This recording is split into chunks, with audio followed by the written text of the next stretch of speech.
Some good, some bad. I mean, you know, it's like a lot of people in his industry take what you can, positive. Well, he's such a constitutionalist, and his book, Liberty and Tyranny, just tremendous. And I agree. When I was talking about that, I was thinking about a financial planner in Lynchburg that was talking to me about Mark Levin, and he was going over some of the financial stuff that he promotes, and it had nothing to do with the Constitution. I believe in the Constitution. In fact, there was a quote, Madison, the U.S. Congress had was going to give money to some some people, immigrants who arrived, and Madison said, helping them is not in this Constitution. You know, if it's not here, we should do it.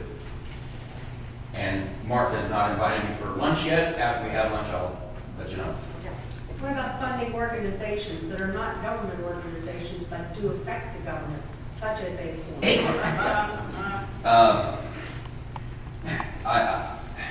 this election is critical. I was a year ago, last October, I was in Southern Ohio working, and to see the fraud that happened in Ohio because of Acorn, and the easiest way to stop it is to defund it, which of course liberals even agreed to when they were caught. Now they're quietly saying, well, we're going to give them everything we agreed to. Well, we're going to give them stuff in the neck, and they're going to pull the funding within 6 months.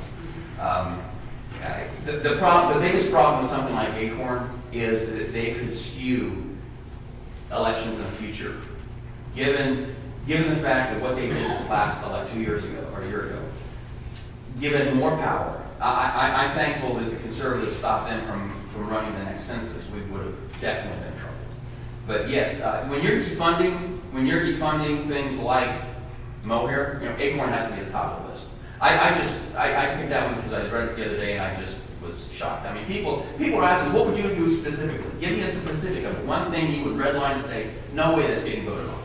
What about promoting line item vetoes? I think it's a great idea. Now, Congress does have line item vetoes, but yes, I believe the president, considering the number of states whose executive has line item veto, yes, give the president line item veto. Yours is too difficult. Can someone else not? Go ahead. I'm game.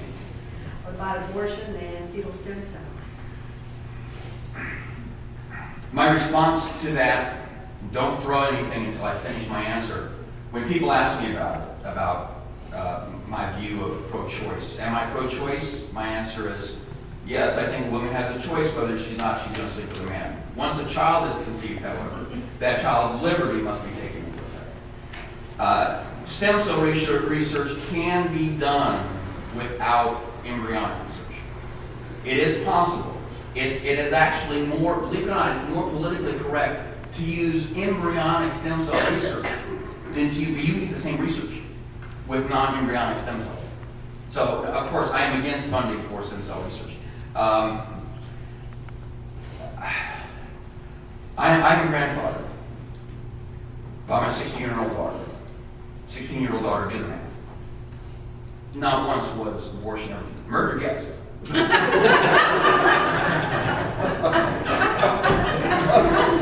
by the way, when I found out, I did visit the sheriff to do my house anymore. But that'll give you an idea where my views are. How's my time? You're done. You're in your question time. If there's no more, we'll move on. Any more questions? Keep me up there for a while. Throw things. Questions? What? Corporate payoffs. You know, Exhaust your whole list, Mark. I think if a company is too big to fail, it's too big to be one entity. I realize that something like AIG would have probably brought down the world markets, supposedly. Just like we were supposed to pass TARP, otherwise we were going to have problems, and they passed TARP, and TARP did not go what they said. They said we've got to do this right now, 10 days, or else if we don't pass TARP and take the toxic assets out, we are sunk as a country. They passed TARP, not dime went to toxic. The market corrected. The market took care of itself. I think if you're too big to fail, you're too big to be one entity and should be broken up. You know, I haven't gotten any bailout money. I can't even get my kids to pay rent, you know. I say that because my daughter's over there, and, you know, she'll throw things. It's tough traveling with her. She doesn't let me stop for food. Anyway. So no, but reality is, people in Washington don't understand it's not their money. Washington can only print bogus money. Washington, by the way, can't create jobs unless it hires you. And then it has to tax 100 people to hire you. You know, Washington can't create jobs. And Washington can't create money except bogus money. So, you know, when you give $1 billion, it's like, okay, you need to give an offering, you need to give and we're all going to suffer from it. You know, so I'm not saying that the government should not be there for extenuating circumstances. We have a more stable economy than we did 150 years ago, but you know, just because you made some bad decision doesn't mean necessarily you should get our money. And whether you should or not, the understanding, the realization should start out with it is our money, it's not their money. Their attitude is billion here, billion there, pretty soon you're talking about real money. Yes? In regard to our national security, how are you, or what are you thinking toward the way this administration has hand-tied the people who are in charge of our security? I'm sorry, we need a half hour on that one. There has been, in my opinion, Okay, we have an underwear bomber. You know, his biggest problem is for the rest of his life, he's going to be called the underwear bomber. Like what you will, he knows the threats.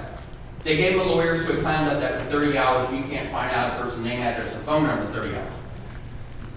I'll guarantee you, Dick Cheney find information. We would know. Keep it up. We would know when the next bomb was coming. Give him 20 minutes to Dick Cheney. You know. I agree.